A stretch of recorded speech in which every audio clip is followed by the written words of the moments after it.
à toutes et à tous, bienvenue dans cette masterclass organisée par l'école 3IS. Nous sommes en direct du campus de Lyon où nous sommes ravis de vous accueillir. Je suis Anne-Sophie Lehec, responsable des productions ici à Lyon, et je serai avec vous pour cette masterclass qui a pour thématique produire des documentaires avec de grands diffuseurs comme Netflix ou Canal. Avec nous aujourd'hui, nous avons le plaisir d'accueillir Joanne de Faria. Quelques mots sur son parcours. Joanne est diplômée de l'EDHEC Business School et du Master Pro Digital Media et Cinéma de la Sorbonne. Il commence sa carrière en réalisant des films documentaires destinés à des organismes non gouvernementaux.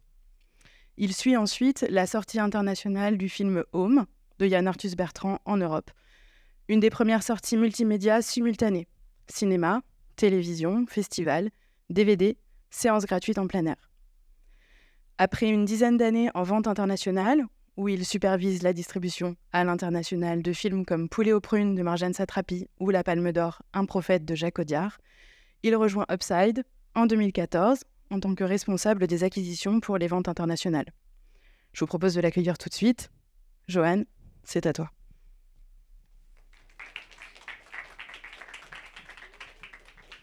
Bonsoir. Bonsoir Joanne, merci d'avoir accepté mon invitation. Je suis ravie de te recevoir ici, sur le plateau de l'école. Je suis très heureux. J'ai eu le temps de faire la visite du campus et j'étais assez impressionné des structures que vous avez de production. Donc merci. Voilà, vous êtes chanceux et chanceuse. Alors j'aimerais revenir un peu plus en détail sur ton parcours ces dernières années depuis que tu as rejoint Upside et ton travail avec Netflix notamment, ou France Télévisions ou Canal+. Quelques titres que tu as produits, je me permets de résumer. Coming Out de Denis Parot, qui a été présenté au Festival de Varsovie et lauréat du prix Impact au FIPADOC de Biarritz. Le Capital au XXIe siècle de Justin Pemberton et Thomas Piketty, qui a fait sa première à CPH DocX, qui est un des plus grands festivals européens ou mondiaux de documentaires. Mais aussi Monsters Inside, un documentaire, une mini-série documentaire choc de Olivier Mégaton, inspiré de crimes réels, diffusé exclusivement sur Netflix.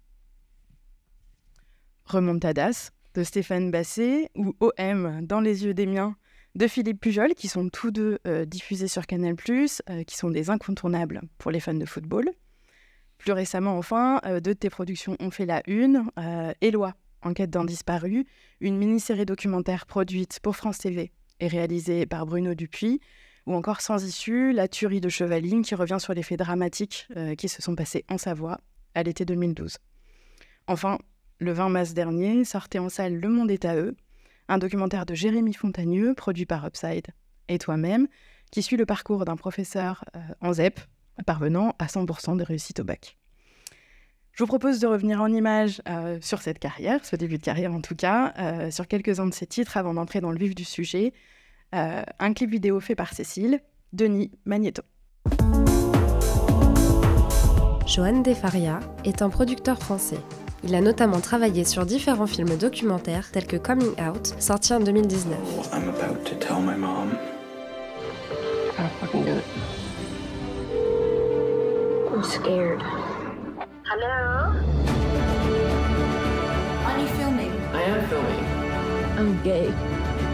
Мы не рассказываем о себе для того, чтобы недовидящие нас знали. Даем столько шума, сколько можем. Чтобы такие же люди, как и мы, которые боятся, не могут быть собой, знали, что они не ошибка. Что они не... Plus récemment, on le retrouvera aux côtés d'Olivier Mégaton dans la série documentaire Billy Milligan, ses monstres en lui, une série troublante et psychologique disponible sur Netflix. Police in Columbus arrested Milligan. Billy Milligan. It still bugs me when they call me Billy, but I don't say much. The Billy Milligan case is a 1 in a million. Multiple personality disorder is difficult to understand. He wasn't responsible for the crime because it was done by one of his multiples. I don't care which personality he wants to go to prison, but one of them's going to prison. Et en 2023, c'est dans Sans issue, la tuerie de Chevaline, qu'on découvrira sa dernière distribution sur Canal+. C'est dès le début une affaire extrêmement mystérieuse. Une famille de Britanniques en vacances qui se fait assassiner. Cette tuerie s'apparente assez clairement à une exécution. Est-ce qu'il était là par hasard ou est-ce que c'était lui la cible? Est-ce que cette affaire, elle ne cache pas non plus autre chose? Donc en fait, on finit par suspecter tout le monde. Quelqu'un a réussi à le prouver? Non. C'est peut-être une des clés de cette histoire. Ça fait 10 ans que ça dure, c'est comme le crime parfait, quoi. Joanne, ma première question, quand on revient sur ta carrière, c'est comment est-ce qu'on arrive là où tu en es? Quel est ton parcours académique? Quels sont tes débuts dans le métier? Donc moi, j'ai fait une école de commerce au départ, rien de technique comme vous. Mais j'ai fait un master assez court à la Sorbonne en voyant mes amis aller au Festival de Cannes, en faisant des métiers que je ne connaissais pas en fait, alors que moi je travaillais chez Peugeot à l'époque. Et du coup j'ai fait un master pour me réorienter à 25 ans plutôt qu'à 40, ce que je recommande de faire puisque j'ai beaucoup d'amis qui ont 40 et qui là essayent de changer de carrière et c'est plus dur. Et donc du coup j'ai pu travailler sur Home, le documentaire Yannatus Bertrand, puisque chez Peugeot, je travaillais au développement durable, et que Home est au développement durable, ce que Peugeot faisait au développement durable, c'est-à-dire pas grand-chose, mais c'était une expérience comme une autre, qui avait l'avantage de pouvoir réunir une petite équipe dédiée à essayer de faire une sortie le 5 juin, qui est la journée de la Terre, quoi, pour que le film soit disponible. Et en faisant cette bascule-là avec ce job chez EuropaCorp, on s'est rencontrés chez Celluloid Dreams dans un métier que donc, je ne connaissais pas quand j'étais sur les bancs de la fac, mais qui était les ventes internationales, qui est quelque chose que je recommande pas mal parce que au final, donc les ventes internationales, c'est des sociétés qui distribuent à l'international les œuvres audiovisuelles, que ce soit des documentaires ou des films, et qui donnent une bonne vision en fait, de ce que c'est que cette industrie et ce marché. Et donc, j'ai navigué là-dedans et réussi à trouver des jobs là-dedans pendant quasiment une dizaine d'années. Et un jour, je cherchais des œuvres natives en anglais, en fait, parce qu'elles ont une valeur sur le marché international qui est plus grande. Les Américains et les Anglais n'ont pas attendu que les Français viennent choper leur production. Donc, j'avais demandé à des amis américains qui ont monté une boîte qui s'appelle XYZ, qui ont notamment produit The Raid. Je leur avais demandé les contacts d'un gars avec qui ils avaient fait un film, qui était en Nouvelle-Zélande. Et je me disais, il n'y a pas de boîte en Nouvelle-Zélande, parce qu'il y a 6 producteurs globalement. C'est un pays où il y a plus de moutons que de gens, quand même, il faut le rappeler. Et j'ai contacté comme ça un jour ce producteur, qui s'appelle Matthew Metcalfe. Et puis, il m'avait dit, voilà, j'ai un film sur un motard. Je lui ai dit, très bien. À ce moment-là, j'étais un peu à dire tout dès lors que c'est en anglais, quoi. Pour prendre les mandats et pour pouvoir faire les ventes internes. Et puis 6 mois plus tard, il m'appelle et il me dit, voilà, je sors des éditions du Seuil et je viens d'acheter les droits d'un livre d'un Français, il faut qu'on se voit à Berlin. Et donc je prends rendez-vous avec lui à Berlin. Moi, pendant mes études de commerce, c'était le moment où Thomas Piketty sortait ses premiers bouquins aux éditions de la Recherche, les collections Repères, et c'était vraiment le nouveau mec un peu cool dans l'économie, quoi, qui avait des théories assez étayées. Et j'avais le Capital au XXIe siècle, comme beaucoup de gens chez moi, qui a servi à caler une porte, parce que c'est épais comme ça. Mais j'avais acheté quand même un résumé que j'avais lu et que j'avais trouvé vachement bien. Et donc on s'assied à Berlin et il me dit, voilà, c'est ce bouquin que j'ai acheté, je pense qu'on peut faire quelque chose. Moi, d'un seul coup, je me dis, putain, c'est l'occasion de ma vie, quoi. Il me dit, moi, j'arriverais à avoir $1 million assez facilement avec nos aides en Nouvelle-Zélande. Et là, je me dis, bon, si les Nouvelle-Zélande nous apportent $1 million, je pense qu'il faut y aller, quoi. Et donc, je lui ai dit, moi, je vais faire pareil en France. Je n'avais jamais fait ça. Je me rappelle du coup de fil que j'ai donné à mon boss en disant, je viens de faire ça, qu'est-ce que tu en penses? Il m'a dit, si tu le sens, continue. Et donc ça, c'était à Berlin en février. Et vers le 13 juillet de la même année, on avait 850 000 € français pour financer le film. Joanne, quels ont été les défis sur ce projet? Alors c'est assez ironique, mais on va commencer par la fin. Il y avait un indice qui laissait part du plus grand défi sur ce film, c'est qu'il était prévu de sortir le 18 mars 2020 et qu'aucun film n'est sorti ce mercredi-là. Mais avant ça, il y a eu plusieurs défis. Le défi n'a pas été de le financer, comme je le disais. Pour le financer, il a suffi de faire venir Thomas Piketty au Festival de Cannes. Les gens du protocole m'ont envoyé balader pour pouvoir le faire en sorte parce qu'il allait venir que s'il venait voir un film. Donc j'avais demandé au protocole est-ce que je pouvais avoir une place pour lui, il m'avait dit non, on ne sait pas qui c'est. Mais quand je l'avais demandé au producteur Why Not, il m'avait gentiment donné 2 places super pour lui et Julia Cagé. Et ils avaient été voir un film. Et nous, on a fait une conférence de presse dans la foulée. Et ça nous a permis de financer le film. Toute la difficulté était de faire une copro plus haut là, avec la Nouvelle-Zélande, qui est pas la porte à côté. Il n'y avait pas vraiment beaucoup d'exemples. Et moi, j'étais débutant totalement. Dans ma boîte, il n'y avait pas une structuration comme aujourd'hui. Et donc, du coup, le projet a été déjà d'un point de vue de prod déficitaire. C'est public, donc je peux le dire. Et puis pas qu'un peu. On avait de quoi faire un autre film avec l'argent qu'on a dépensé en plus. Et après, la difficulté a été, et je trouve qu'on le voit dans le promo là, qui a été montré, qui est celui du distributeur français, c'est que c'est pas évident de faire un film pour les audiences anglo-saxonnes, comme c'était l'ambition du film, et pour l'audience cinéma français. Globalement, c'est pas les mêmes gens du tout. Sur Netflix, c'est un public 25-35. Dans les salles de cinéma français, c'est pas du tout ça. Et donc Diafana, quand ils ont vu le film, ils étaient très déçus. Et du coup, ils ont retardé la sortie du film au point que c'est tombé pendant le Covid. Et on voyait bien que c'était un partenaire, associer des gens culture anglo-saxonne et des cultures françaises ciné était vraiment pas évident. Si on continue à dérouler un petit peu ton travail, on analyse une très grande diversité dans les sujets. Et pour cela, je voudrais qu'on regarde quelques extraits. C'est un montage qui est fait par Cécile, Denis, Magneto.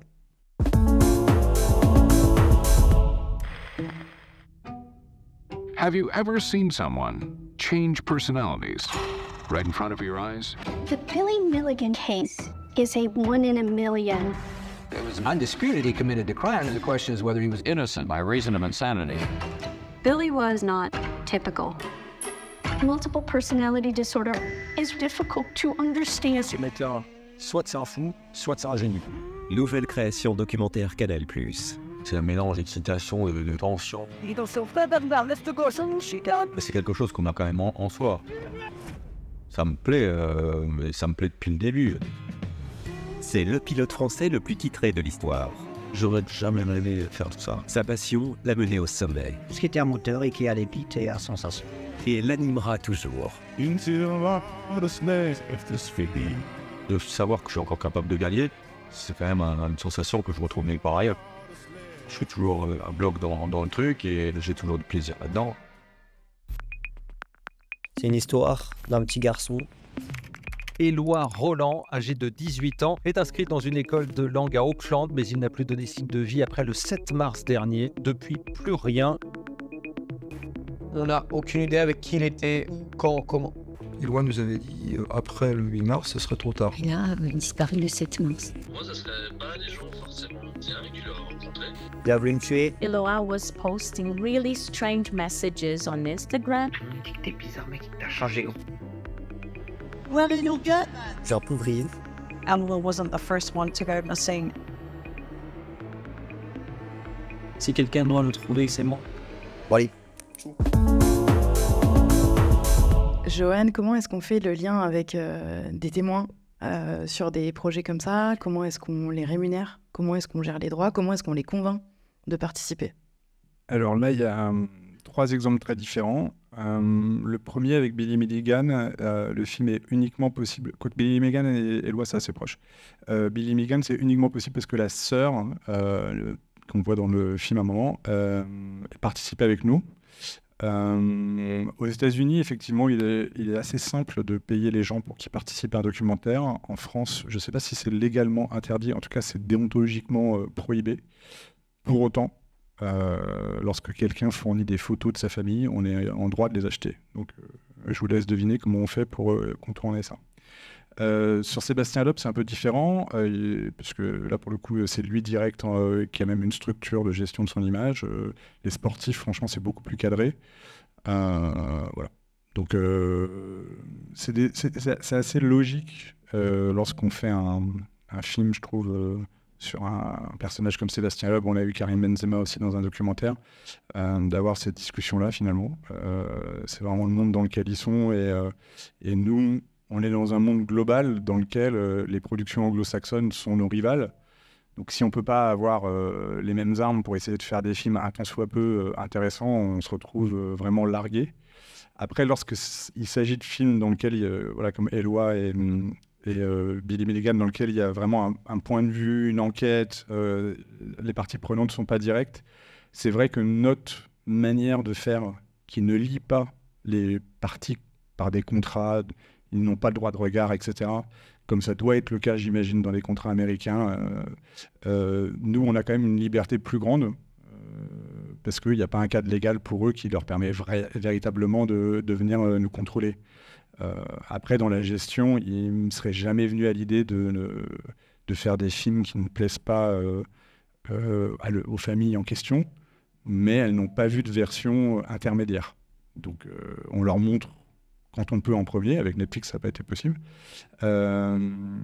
Mais à part leur montrer en premier et espérer qu'on n'a pas fait mal notre boulot, parce que évidemment, s'ils nous mettent une tarte et qu'ils nous mettent un procès, c'est pas bien. Mais dans le cas de la famille Deslois, en l'occurrence, c'était beaucoup plus qu'un métier, quoi. C'est des gens qui nous sont tombés dans les bras. Donc voilà. Et justement, comment est-ce qu'ils vous tombent dans les bras pour faire ces projets-là? Est-ce que c'est eux qui viennent à vous? Est-ce que vous êtes en contact avec un réal et c'est le réal qui propose le projet et qui a déjà les contacts avec ces personnes? Oui, alors moi, je suis producteur, du coup. Je ne suis pas toujours à l'origine du projet au sens... souvent, c'est un réalisateur ou une réalisatrice qui vient avec un projet nous voir. Et après, nous, on est les premiers acteurs de la filière audiovisuelle à y croire. Dans le cas de Billy Milligan, c'est Brice Lambert, qui est un journaliste qui travaillait pour Upside à l'époque et qui a été surpris de lire que Split était inspiré de faits réels. Et donc, il a tiré ce fil. Et là, c'est nous qui, quand il a tiré le fil, il est tombé donc sur la sœur de Billy Milligan, sur l'existence, ça c'est dès les bouquins de Daniel Keyes, qui étaient vendus à des millions d'exemplaires et qui auraient pu donner l'intuition à des prods américaines de le faire avant nous, mais bon, c'est comme ça, que les cassettes existaient, en fait. Des cassettes qui avaient filmé Billy Milligan existaient. Est-ce qu'il existait des livres sur Billy Milligan qui décrivaient quelqu'un qui avait 24 personnalités, mais il n'y avait pas beaucoup de vidéos. Et donc, nous, là, on a payé le développement à Brice. Donc c'est autour de 15 000 €. Pareil, ça doit être des contrats déposés au CNC, donc j'ai pas de mal à dire les chiffres. Et on a pris ce risque pour envoyer 2 fois Brice aux États-Unis, créer un lien avec la sœur de Billy, récupérer les cassettes, et on a fait un teaser qui nous a permis de vendre le projet à Netflix en 2017. Dans le cas de Eloi, Bruno, pendant le confinement, est tombé, comme beaucoup de gens, sur des histoires, voilà, parce qu'il était bloqué chez lui. Et donc, sur un post où il y avait Eloi a disparu, il y avait une Française qui disait bah, « moi, je l'ai vu ». Et ça l'a intrigué, et il a tiré ça. Et dès qu'il a réuni un peu d'informations et qu'il avait le contact avec la famille, il est venu nous voir. Et on a fait à peu près la même chose que pour Billy Milligan. On a financé... Bruno a aussi une structure de production, donc on est avec Acapella, je tiens à préciser. On a financé un développement, on a fait un teaser et on a montré à Netflix, mais on l'a aussi montré à France Télévisions. Et on est allé avec France Télévisions, évidemment, parce que Netflix a dit non, désolé, mais c'est comme ça. Quelle est la limite entre réaliser un documentaire qui va être instructif et faire un film qui va aussi divertir, quelque part, le public? C'est un des plus grands problèmes de notre époque quand on fait des documentaires. C'est que Netflix, puisqu'on parle d'eux, clairement met le curseur vers le divertissement. Je pense que ça se voit même quand on est spectateur lambda. Là où, quand on est producteur, on n'a pas forcément toujours envie de forcément aller mettre ce curseur à ce moment-là. Chez Canal+, et d'une manière générale en France, je trouve que dans les chaînes, on a un peu moins cette obsession, mais on l'a quand même.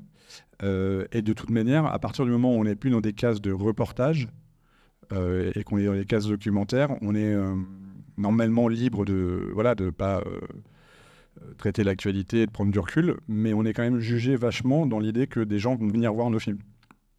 Et ça reste intrinsèquement lié aux diffuseurs. Il y a toujours une variable de divertissement. Alors, évidemment, quand on fait une enquête sur la pédophilie dans l'église, il n'y a pas de divertissement, c'est sûr. Mais globalement, quand on fait un true crime, même quand on fait le Capital au XXIe siècle, on peut se prendre des réflexions de « Ah oui, mais là, on se fait un peu chier, quoi. » Bah oui, mais désolé, le bouquin, il fait 1600 pages, ça dure 1h40, c'est déjà pas mal, quoi. Bah, Voilà, vous pouvez lire les critiques et vous verrez que même Télérama, même Nouvelle Obs s'attendent à ce que ces œuvres-là soient très divertissantes.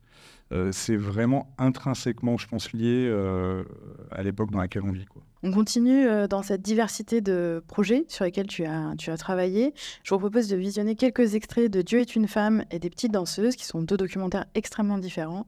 Denis Magnéto.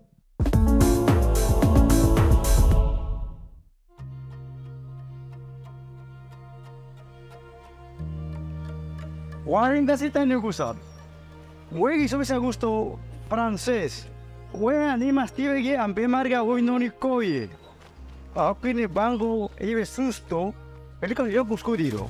Nada soñado aquí en Panamá hacer cine, menos a los indígenas, a los dules hacer cine, agarrar una cámara era como imposible. 1, 2, 3, 4, 5e. 1, 2, 3, 4. Il fait latin samedi, mardi, mercredi, il fait. Il faut que tu te canalises. Tu sais le faire. Tu peux le faire. Eh bien, faut le faire. Tu dois avoir l'air de quelqu'un d'agréable même quand tout ne va pas. Quoi qu'il se passe, vous dansez. Je me suis fait mal. Il m'a dit que c'était une inflammation de l'angle. J'ai très peur. Ton émotivité comme ça excessive, on va la canaliser. Ça va te servir à faire de belles choses. Même si je sais que dans ce c'est Dieu, j'ai envie d'être heureuse et de ne pas avoir de regrets plus tard. Comment, Joanne, si je reviens à la genèse de ces 2 projets, comment est-ce qu'ils sont arrivés à toi, ou est-ce que c'est toi qui es allé vers eux? Sur Dieu est une femme, c'est une histoire que j'aurais pas pu trouver, puisque quasiment aucun Français connaissait Pierre-Dominique Guessot, qui a pourtant gagné un Oscar en 1963 pour le meilleur documentaire. Donc c'est toujours le cas, hein. On a beau avoir fait le film, personne ne sait qui c'est, mais il a bien existé. Et un film a effectivement été perdu, de celui qu'il avait prévu de faire après, où il est parti au large du Panama, filmer pendant 1 an les coutumes là-bas, et il a fait un film qui s'appelait Dieu est une femme déjà, dont on a repris le titre, puisque ce film-là n'a jamais existé. Et c'est un réalisateur suisso-panaméen qui un jour, dans une conférence comme on est en train de faire là, rencontre la fille de Pierre-Dominique Guessot et découvre que potentiellement il n'est pas impossible qu'une copie du film existe. Et donc voilà, on a rencontré Andrés via Antoine, qui avait aussi fait les decks et qui était chez nous et qui était un pote de Brieux qui connaissait Andrés. Enfin voilà, ça s'est fait par réseau totalement amical, et puis on a fait un rendez-vous il y a 7 ans. On a mis 6 ans à faire le film.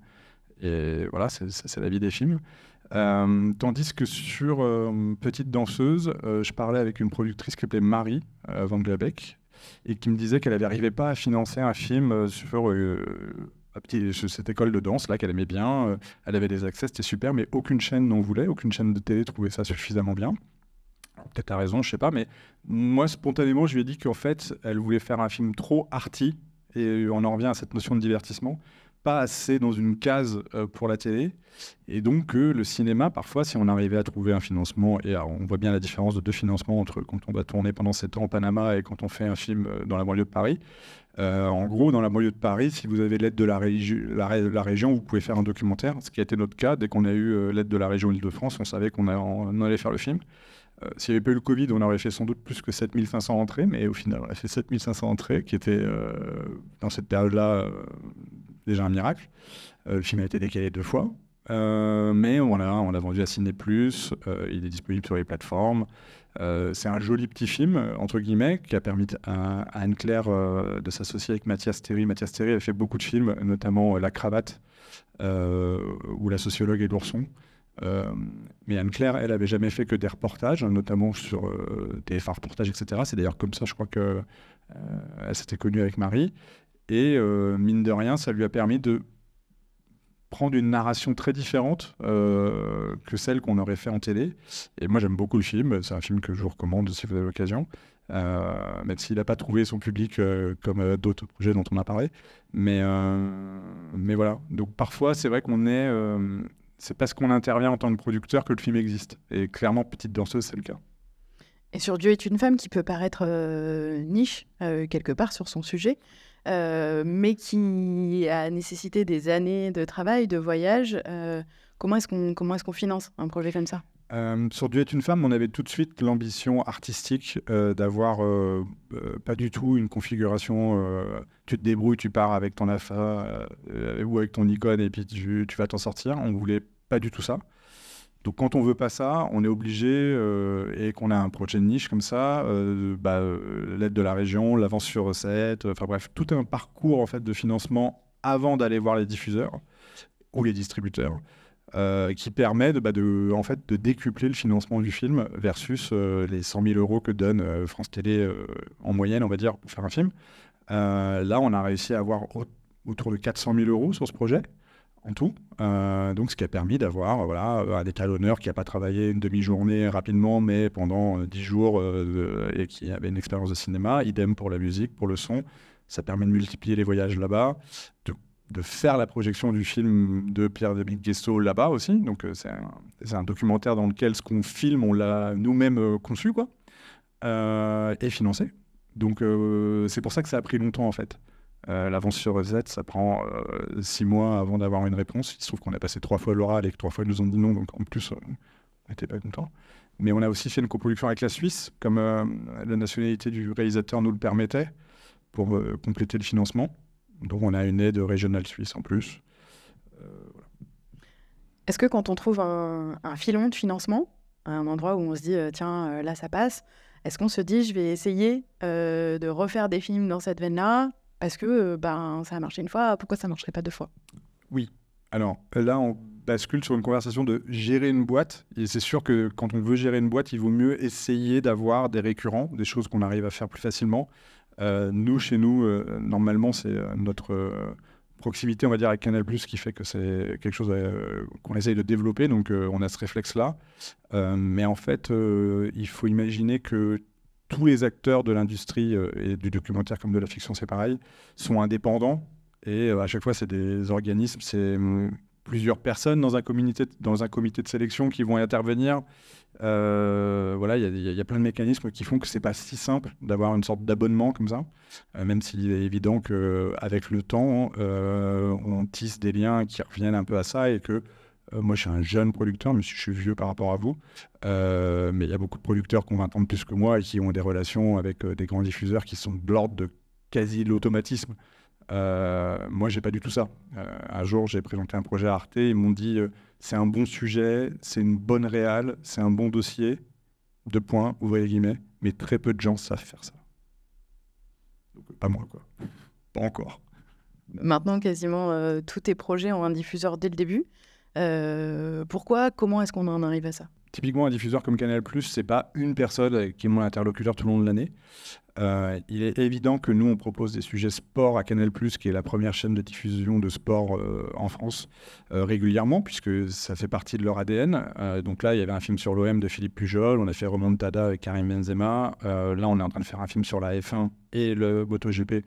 C'est les plus grandes courses dans lesquelles il y a eu la pluie qui est intervenue.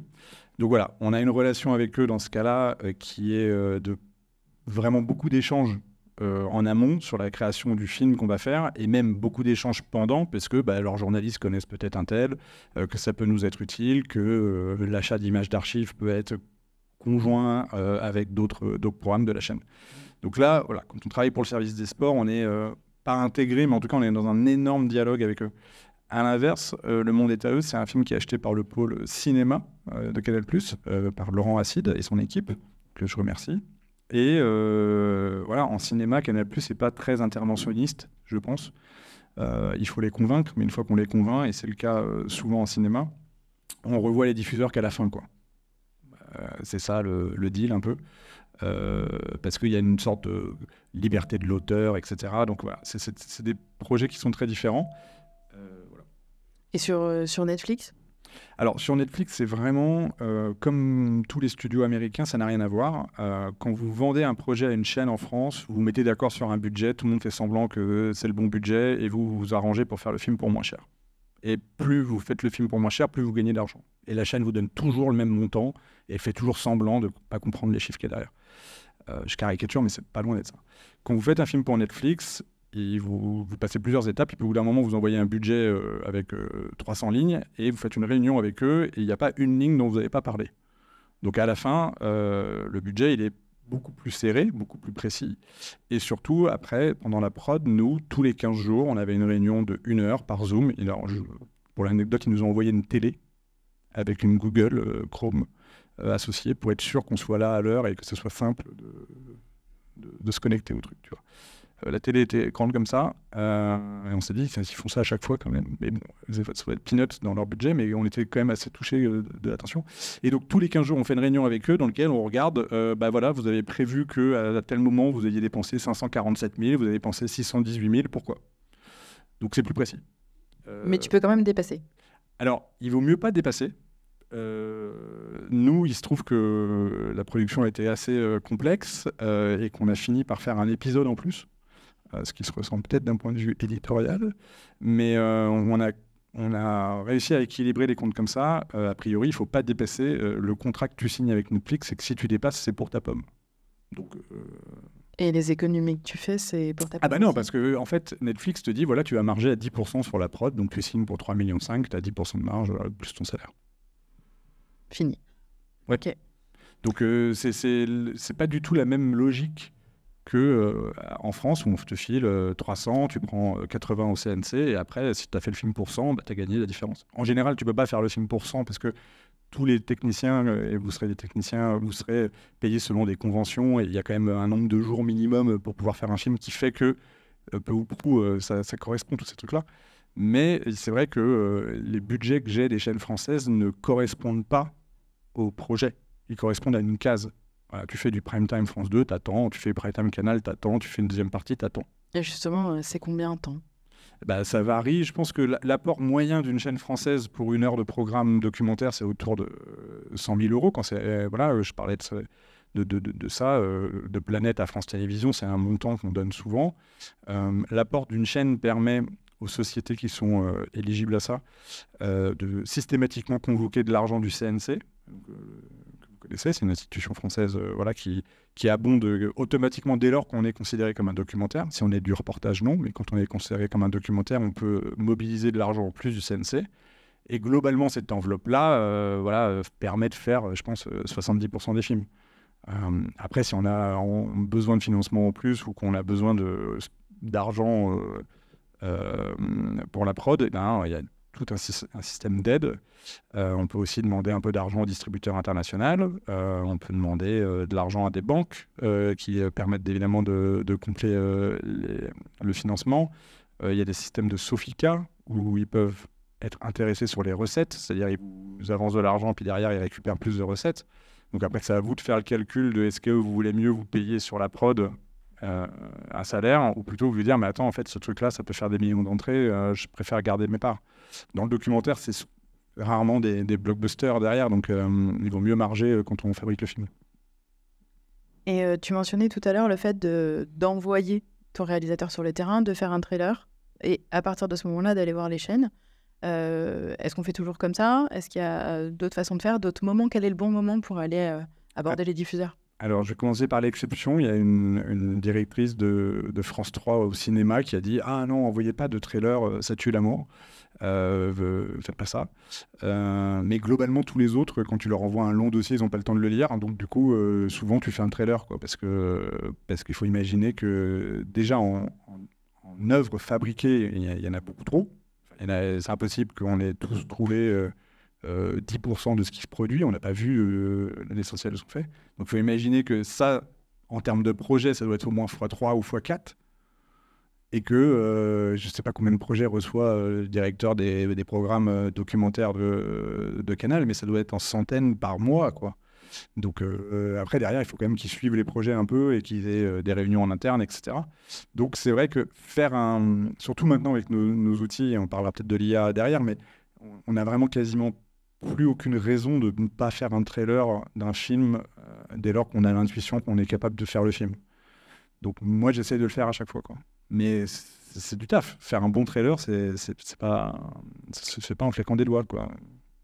Alors quand tu diffuses, quand on sort en salle, quand on diffuse à la télé, on a les chiffres qui tombent. Quand on travaille avec Netflix, on n'a pas de chiffres qui tombent. Oui, alors c'est assez marrant parce que du coup, vous ne connaissez pas ce monde-là, mais moi, je viens vraiment d'un monde où tout le lendemain de chaque jour, on avait les audiences à la télé précises et tout le monde les avait et il n'y avait pas d'autres médias. Donc, du coup, tout le monde pouvait se comparer et précisément, quoi. On savait que les gens décrochaient, etc. Aujourd'hui, c'est fini. Mais c'est fini non seulement pour Netflix, Amazon et Co, mais Slash ne donne pas ses audiences, Canal+ ne donne pas vraiment ses audiences. Personne ne donne ses audiences, quoi. Ce qui est très étonnant, parce que je comprends qu'on puisse ne pas les donner publiquement, etc. Bon, il y a plein de batailles autour des droits d'auteur, comme vous pouvez imaginer, et autour de la valeur de la data qu'a Netflix versus les autres. Netflix sait ce que vous aimez, il n'y a pas de débat, il sait ce que nous aimons, c'est sûr. Donc ils n'ont pas spécialement envie de le dire à tout le monde, c'est très pratique pour eux de l'avoir que pour eux. Mais quand on est producteur et qu'on n'a pas le retour sur ce qu'on a fait, à part 3-4 chiffres, parce que Netflix nous donne les 3, pas plus, qui n'étaient pas si mauvais, mais qui n'étaient quand même pas exceptionnels, même si j'arrête pas de faire...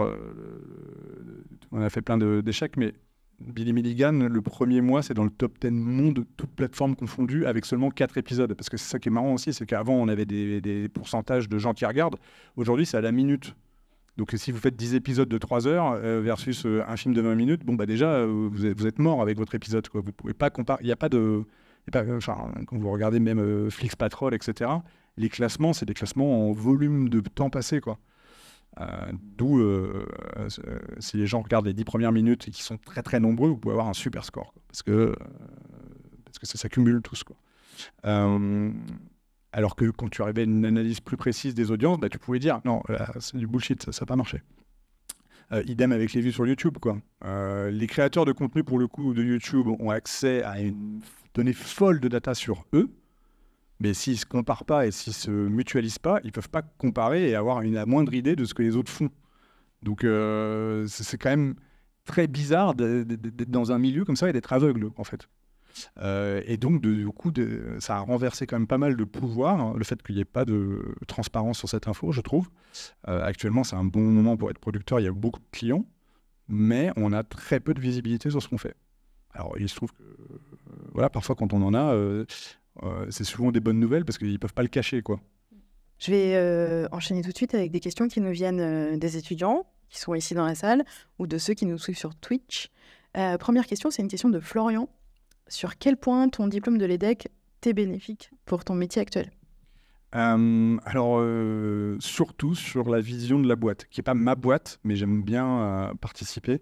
C'est vrai que l'école de commerce me permet de me dire, tiens, une boîte fonctionne avec des choses qui sont faciles à faire et qui sont rentables, et puis d'autres trucs que tu fais moins souvent, mais que tu développes grâce aux premières, etc. Voilà. Structurer une boîte de prod, c'est vrai qu'une école de commerce, toutes les boîtes obéissent aux mêmes lois, finalement, il faut être rentable à la fin.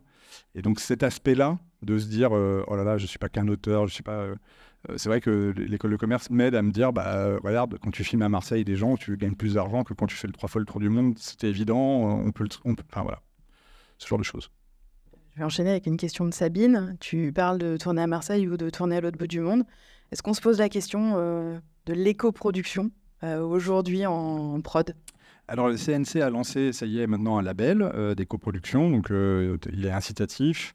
Le CNC va demander des informations sur tous les tournages sur le bilan carbone, donc on est obligé de le faire. Je dirais qu'en fiction, et je ne veux pas casser du sucre sur les petits collègues, mais je pense qu'ils sont très loin de ça. Je pense que c'est vraiment... ils sont très, très, très, très loin de ça. Quand ils ont besoin de lumière pour leur plateau, et ben ils font monter de la lumière, peu importe s'il fait déjà beau ou pas. Et c'est normal, ils maîtrisent le truc, c'est super, tant mieux. Mais je pense que vraiment, il y a une gabegie d'énergie dépensée dès lors qu'ils ont des budgets. Là où nous, on est tellement à l'arrache qu'en fait, on fait de l'éco-production depuis toujours. Dès qu'on a l'option de faire pour moins cher et d'essayer d'éviter un déplacement, on risque de la prendre. Ceci étant dit, voilà, moi je ne crois pas que l'essentiel de l'industrie applique à son boulot des principes vraiment fondamentaux ou radicaux en termes d'environnement. Mais ça viendra, ça bouge.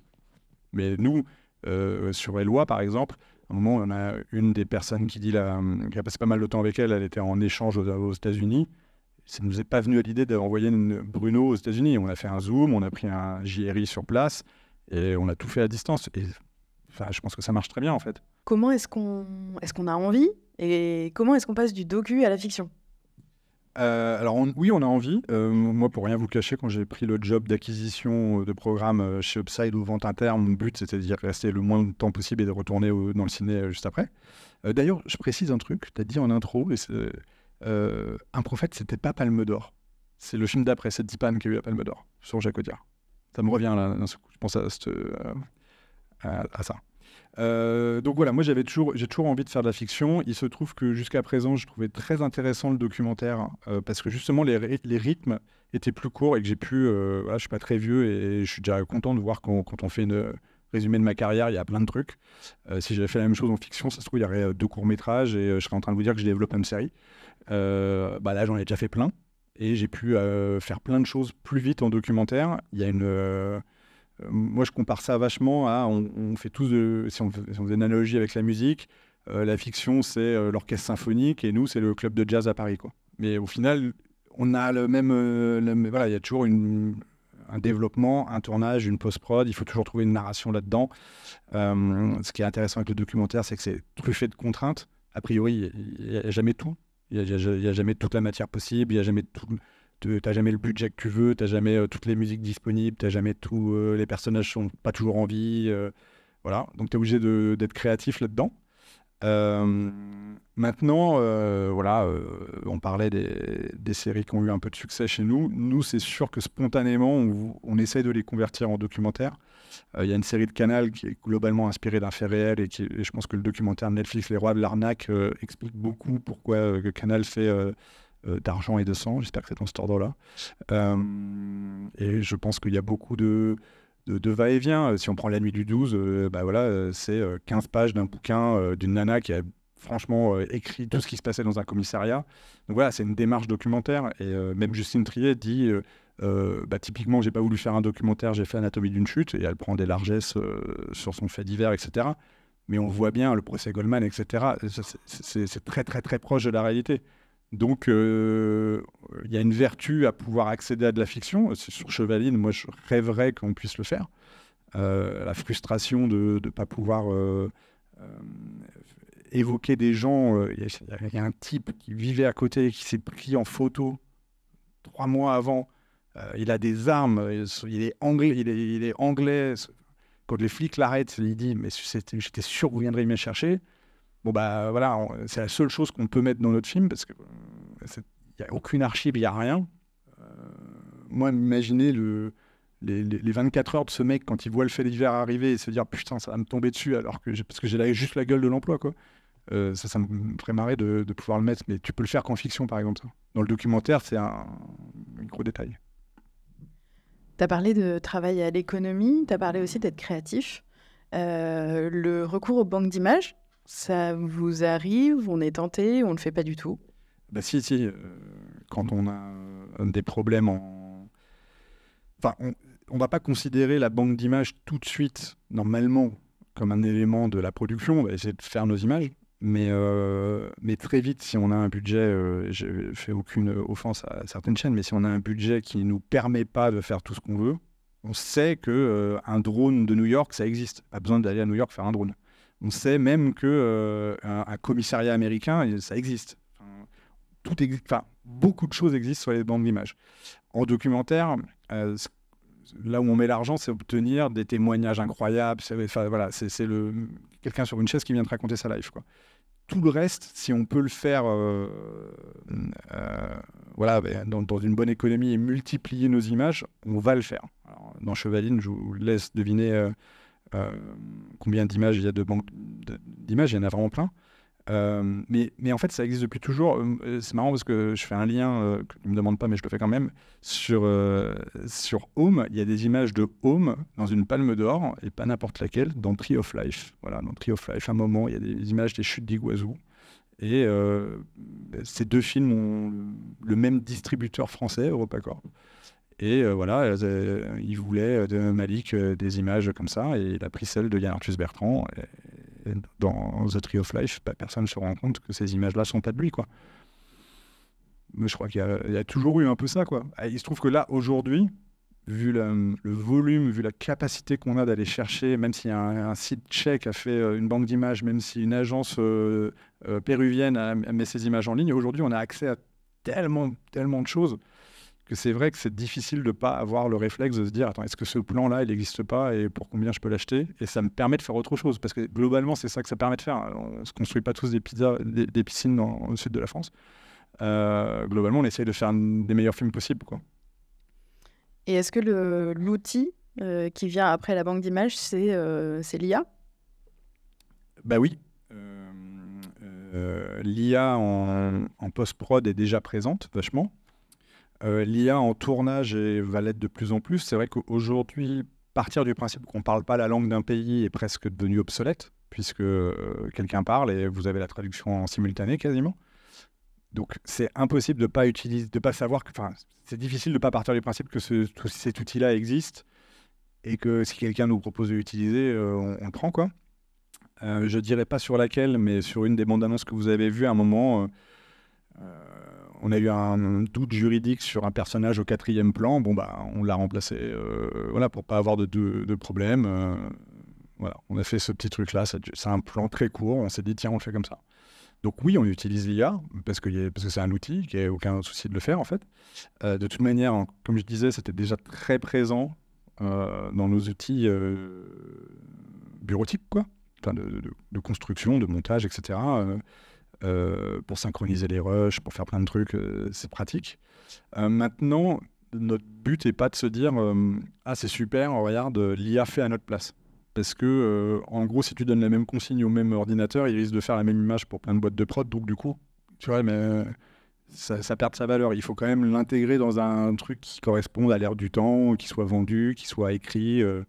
Voilà. Moi, j'ai pas trop de crainte sur le fait qu'il y a toujours besoin d'un humain derrière. Mais par contre, partir du principe qu'il ne faut pas l'utiliser pour je ne sais quel dogme me semble... Enfin, en tout cas, moi, ça ne correspond pas à comment on joue les choses, quoi. Nos étudiants nous suivent, ils sont ici dans la salle, ils sont aussi sur les réseaux. J'ai une question de Quentin. Quel serait ton conseil pour un jeune réalisateur aspirant à produire ses documentaires dans le futur ? Moi, quand j'étais à votre place, c'était 2007-2008, donc. En 2007-2008, l'entreprise qui vendait le plus de biens commerciaux en France, c'était Carrefour, c'était pas Amazon. Le premier média européen, c'était TF1. C'était pas le premier média français, c'était le premier média européen. Voilà, il diffusait Dr House, il faisait 10 millions de personnes devant leur spot publicitaire. Voilà. Je crois que 2007, c'est l'iPhone 1 qui coûtait une blinde. Il y avait que quelques mecs à Paris qui l'avaient, le 1, quoi, tu vois, c'était de la 3G. Spotify a été créé en avril 2006 ou 2007. Twitter devait avoir 1 million d'abonnés. Quand Barack Obama a fait sa campagne, je pense à ça parce que j'ai fait un cours que tu m'as fait faire l'année dernière et du coup j'ai pris des chiffres, mais quand Barack Obama se fait élire, il est content d'avoir YouTube parce qu'ils ont 80 millions d'utilisateurs uniques par mois. Je pense qu'aujourd'hui ils ont 3,5 milliards d'utilisateurs uniques par mois.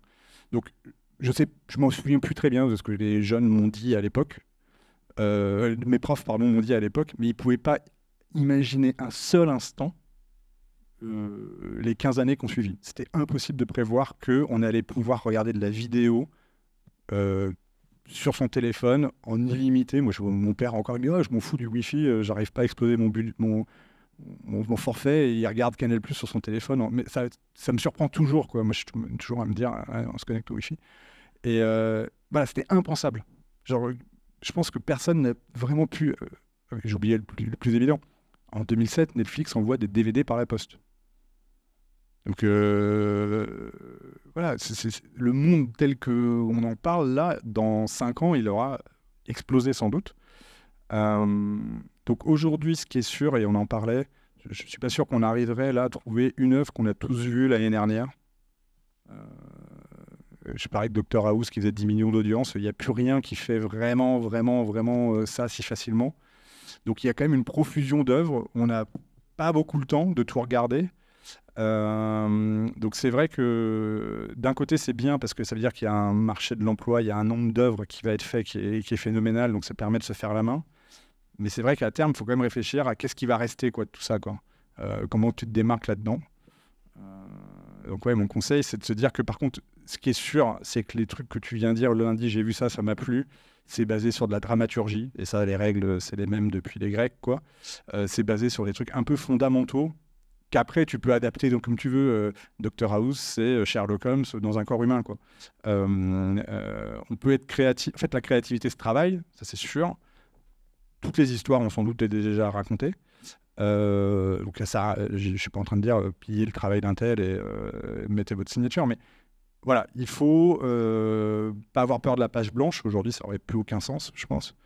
Il y a tellement d'endroits qui disent moi je cherche ça, moi je cherche ça, moi je cherche ça, moi je cherche ça, que voilà, tu peux avoir plein d'idées.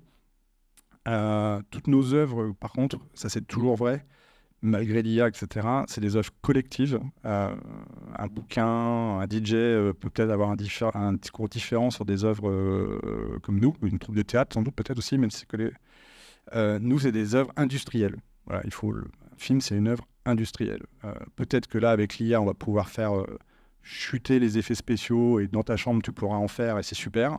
Mais à mon avis, tu pourras en faire avec un groupe et ça ne sera pas en claquant des doigts tout seul parce qu'en fait, la boîte de prod, elle va aussi utiliser cet outil-là. Donc voilà, c'est des œuvres collectives. Il faut réussir à se forger comme ça un petit crew et essayer de développer sa créativité au max, quoi.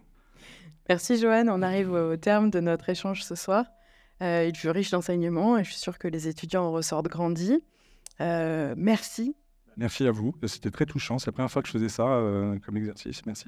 Merci à tous de nous avoir suivis, merci à ceux qui sont en régie et aux étudiants qui ont participé derrière les caméras et les micros. À très bientôt et bonne soirée.